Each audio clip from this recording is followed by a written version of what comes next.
All right, welcome back. Well, normally you would be seeing me and Tim Buckley, the chief meteorologist at WFMY up in Greensboro, but Tim is out tonight, so it's just me. And you know that I love to ski, and I love the start of the ski season. Typically, we start talking about the ski season around Thanksgiving weekend, but this weekend we saw a lot of resorts making snow in western North Carolina and across the southeast through West Virginia, all the way up into western Maryland, and a lot of natural snow on top of that. So I thought I'd bring in a guest from one of our big resorts here in the Southeast, Josh Faber. He is the general manager up at Winterplace Resort in Gent, West Virginia. Josh, good to see you again. I got to meet you several years ago, and I know you've been down to our station a couple of times. How are you doing this evening? I'm doing great, man. Thank you so much for having me, and it's kind of fun. I get the weather update, and I get to talk a little skiing. It's great. Yeah, so talk a little bit about this past event. I know you guys started making snow. You guys don't plan to open in the near term, but talk about what your plan is right now when you get an early blast of cold and snow like this, especially in early November, what the plan is for you guys. Absolutely. Typically we don't open up until mid-December, but I wanted to get a big jump on this season, try to get open as soon as possible. We got this great cold blast rolled through, so we started up the system Monday morning, and we pumped through this afternoon, and we already pumped over 3 million gallons of water. So the team did great, and there's some decent piles. I could whip it out right now and probably get it open for sure, but I'm gonna save it a little bit, wait for the next cold blast, get some more snow out there for everyone. Yeah, so talk a little bit about that process, like how you guys decide. We saw Sugar Mountain open down here, and I always tell people that first time opening is kind of a PR stunt, really, to kind of tell everybody, hey, we're the first ones to open. But I know you guys like to have a really good product for over your entire resort, right? And talk about how that thought process goes and when you guys open up and what you like to provide for your customers. Absolutely. So, it's kind of, I don't want to call it a gamble, but you have to be very conservative. 'Cause, our climate can change so rapidly. So if I were to go out there today and push all of this snow out and open up, say tomorrow, there's a good chance it's going to melt by Thanksgiving. So if I can leave it in piles, it kind of acts as its own refrigerator, and that snow will kind of protect itself for a while. So that's kind of my thought. Because when we do open up, it's a big piece to everything we do, for the families, the beginners, the diehard skiers. I want to give a good product, and I want to be able to have enough open, spread people out, get some lessons rolling, things of that nature. So it is important, especially me being a diehard skier. I want to, give something that's, very fun and safe and awesome. So talk a little bit about that, because I think that's an important point that people don't understand about the man-made snow. We know that in the southeast, man-made snow is a big part of the operation, but you mentioned it there, like the self-refrigerant, and I think this is a fascinating part about the man-made snow. It tends to hold itself a little bit better than the natural stuff, right? So when you guys make a good base of the man-made stuff, it tends to stick around longer than people think, and it also is a good idea when we do see a warm spell in the winter that places that have a good base can actually have really good skiing even in a warm spell, right, Josh? Oh, 100%. So I always use the analogy, right? We've all seen the pretty snowflake, right? Kind of looks like our hand. It's got different designs. No snowflake's the same. Well, our man-made snow, it's more of a crystal, more of like a grain of salt or a grain of sand. So it's much more durable. So when there's no snow in our backyards, especially where you are, right? There's no snow. We have lots of it, and it protects itself. We'll have a multiple foot base, and it definitely becomes much more durable. And that's the beauty of it, right? When it does warm up, the man-made snow is huge, and it's becoming more prevalent all across the ski industry. Not just down here in the southeast. Out west, it's a big piece. Yeah, talk about that operation. Like how many guns, and you talked a little about the number of gallons. You guys have made some upgrades to your system as well this year. What is your system like, and how quickly, if we get a prolonged cold snap, can you guys blanket the mountain? So we just wrapped a $2 million capital project up this fall. The crews worked extremely hard. It takes us all summer to get ready for winter. And within that process, from, adding a mile of new snowmaking pipe to more snow guns, energy efficient lighting on the slope. So we're really trying to mold that product into something that our guests, come to expect, right? Like, I want people to show up, and when they leave, I want them to tell a friend and come back again. And if I don't provide that, then I failed, and I want to do a good job. So the system's intense. We can pump 7,000 gallons of water a minute. Wow. I think the new analogy we're using, it can fill up a school bus in like 2 minutes, right? So it's a ton of water. And but we got to have the temperatures, right? Yesterday was great, and looks like, I'll keep watching your show, but looks like around Thanksgiving, it gets Yeah. cold again, and we're going to be ready, and we're going to hit it hard. So, what do you think are some of the biggest myths people have? Especially, you mentioned the fact that a lot of people go up to your place from Charlotte, from Raleigh, from Greensboro, from Richmond. And I think this happens. This is just human nature, right? We, like you said, we look at our backyard. It's not cold and snowing here. Why would I want to go skiing up in West Virginia? Talk a little bit about some of those myths and like things people need to look out for if they're planning to go skiing, and maybe not rely so much on what's happening locally, but more up your way. Oh, 100%. So, our weather is completely different, from Charlotte to up here. So, it can be 60 down there, and it's going to be cold and snowing up here. Huge myth. One, a lot of people think it's hard to get to our ski areas, right? Winterplace is right off of the highway, just straight up 77, and you literally see the highway from the slopes. And, one of the biggest secrets, we tend to sometimes get rain in the winter, right? It happens. Yeah. But skiing in the rain is my biggest myth. It's actually kind of fun. If you're prepared for it and you're dressed in the right gear, the snow's always soft. There's no lift lines. You got the whole place to yourself. And it's actually a blast. But that's why, webcams are so important. Check out our webcam. You'll see that we have a ton of snow.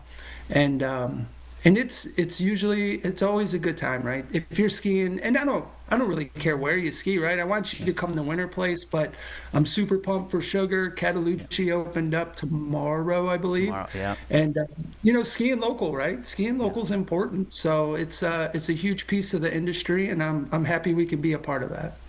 Yeah, it's so true about the rain. I always tell people there's no such thing as bad weather, just bad gear, right? It's always like No, I'm blessed, right? Like, so I have a couple little girls, and they'll come out skiing, and I tell you what, if it's raining and I've been at work for 80 days straight and I'm running ragged, they'll drag me out there, rain or shine, and we always have a good time. Yeah, the other one thing I will say about getting to your guys' place, the fact that it's off 77 usually has some of the best road conditions to get to, even if it is snowing, because they do such a good job of maintaining 77. Sometimes going here locally, you're going on switchbacks and mountain roads, but getting up to Winterplace is a lot easier because of that interstate.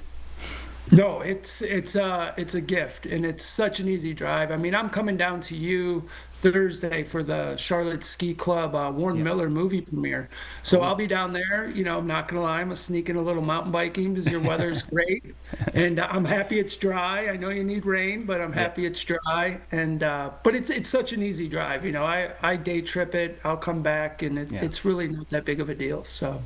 Yeah, so talk a little bit about what you guys have coming up this season that people might be interested in, what's new for folks that have been up there in the past that they can look forward to coming up to Winterplace this season.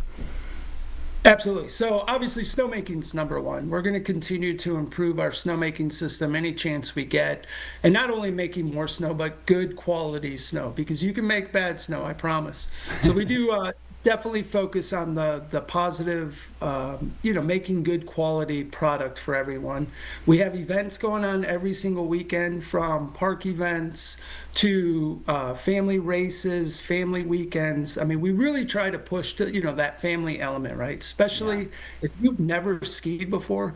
Winterplace, we have more acreage of beginner terrain, and our ski school programs are top notch to where you can get that progression. You can come out, never have skied before, get used to those green slopes, and then we have plenty of blue and black trails to provide that, once you get a little braver, get those left and right hand turns down, you can progress. So we really push that element. Yeah, I think I just love to get people out on the slopes because I'm always one of those people. Every time I go skiing, Josh, I always feel like I need to do more of it. When you get on the slope, you're like, why don't I do this every day? Because it just you don't think about it. But what about the people that don't ski? That's like there's always a person maybe in your group that says, "Hey, I'm not a skier. I'm scared to death. I got a bum knee or something." You always hear that. What you guys have tubing as well, right? You've got other activities you guys can do on the mountain. Yeah, so we have the largest tubing park in West Virginia, and it's anyone can do it, right? You don't have to walk up the hill. We have a magic carpet that you just stand on the conveyor. It takes you back to the top, and it's a large facility and space, but it's also a pretty fun ride. Going back to my kids, they're always like, "Let's go tubing," and I'm like, "Let's go ski," because it's a ride, man. It's definitely a good time, and we've definitely have changed that model to this coming up season where we're trying to give people more time, right? It used to be an hour and a half session, then it went to 2, but we're going to go 3 hours this year to give people a little extra time. Same pricing, we're not messing with that. I just want to be able to give a little more value to where if you're out there with your kids and they want to go in and get a hot chocolate, if it were me, I'd be like, we only have 2 hours, Yeah. we don't have time for that, no bathroom Yeah. breaks. Tubing. But now, you get an extra hour, same cost, and just try to, let people enjoy their time. And it's a great, like I said, all around, even people that come and just watch, right? Yeah. We have people lodge all day long, just watching people, watching their grandkids, whatever it might be. I want them on the slopes, but as long as they're bringing someone out, it's terrific. Yeah. And I'll tell you, as me, we do the same thing. We try to do both. We ski and do tubing at night sometimes. It's always a good time. So, Josh Faber for Winterplace, thank you so much for joining us. Good luck driving back down here. I'm sure I'll see you at some point over this upcoming season. But Winterplace, one of the best places to ski in the Southeast because of its access. Thanks for joining us tonight. Thank you so much. I really appreciate it, man. All right, Josh, thank you. Yeah, I mean, I'm looking forward to this ski season a lot. I can't wait until I can get up into the mountains. And, Josh said they try to open mid-December, which is great because usually that means they're going to have a lot of the mountain open by that time. A lot of resorts in the Southeast, I will speak just from, past experience. The kind of goal is to open sometime around Thanksgiving or shortly after to try to stretch the season out.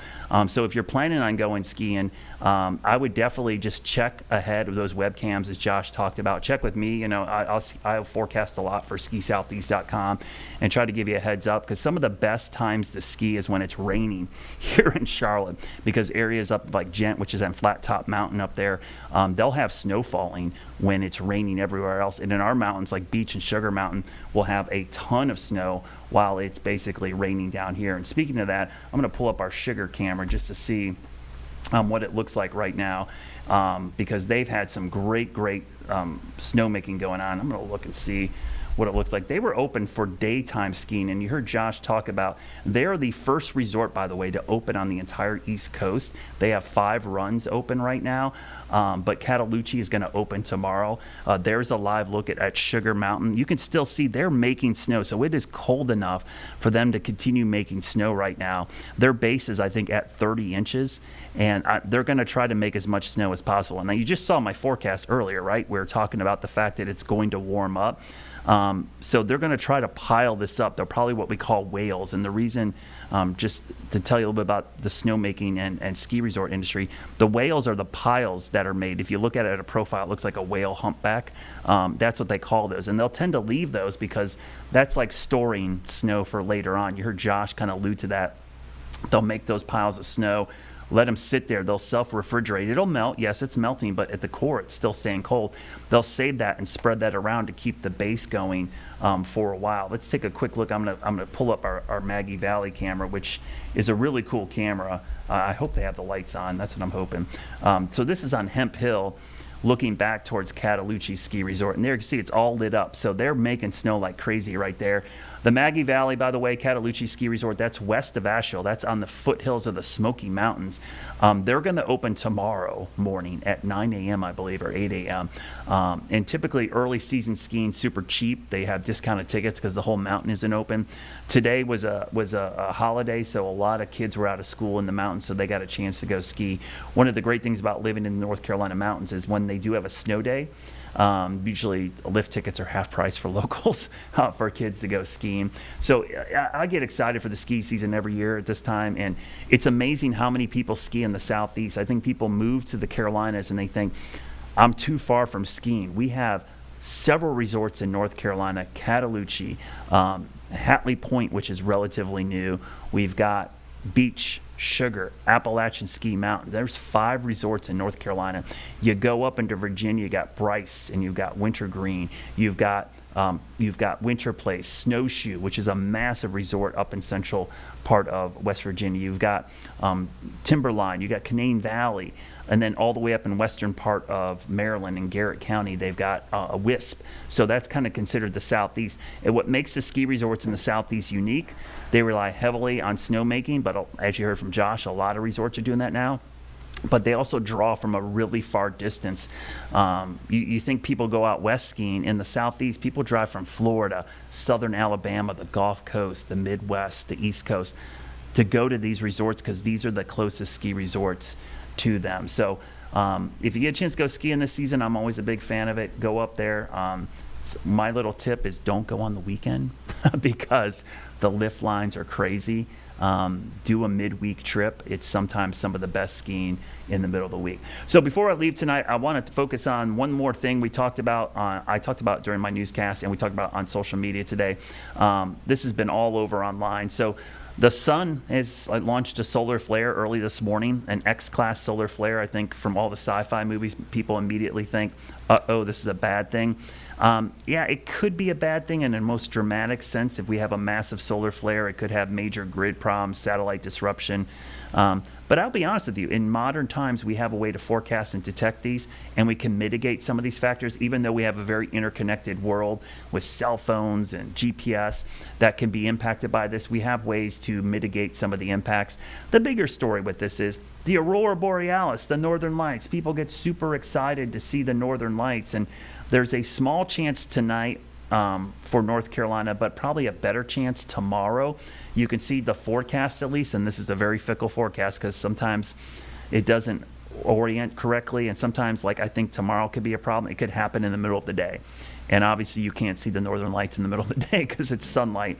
But if this does hang on till tomorrow evening, sunset tomorrow night is coming up at 5:18 p.m., we could see the Aurora Borealis in North Carolina again, like we did last October, which is amazing. So just some tips. If we get a chance, it could be early tomorrow morning before sunrise, or again tomorrow evening after sunset. The thing to do is stay tuned for updates. Spaceweather.gov is a great resource. I will post updates, but look for dark locations away from city lights, light pollution, and make sure you head to a location where you can see the northern horizon. And sometimes the best tip, your naked eye, your eye by itself can't see it unaided. Use your camera, use that night camera shot, the long exposure. I know back in October, even in Charlotte, it was tough to see with the naked eye, even though you could, but with your smartphone, you could absolutely see it. So I'm sure we'll talk a lot about this tomorrow on live weather impact as well. But get ready for a warm up. After our cold snap here, we are going to see temperatures jump back into the 60s for tomorrow, and by the end of the week, we'll be in the 70s. But that's it for tonight. Stick around. Don't go anywhere. We're going to have more news coming up on live news impact coming up here on WCNC+. I'll see you later.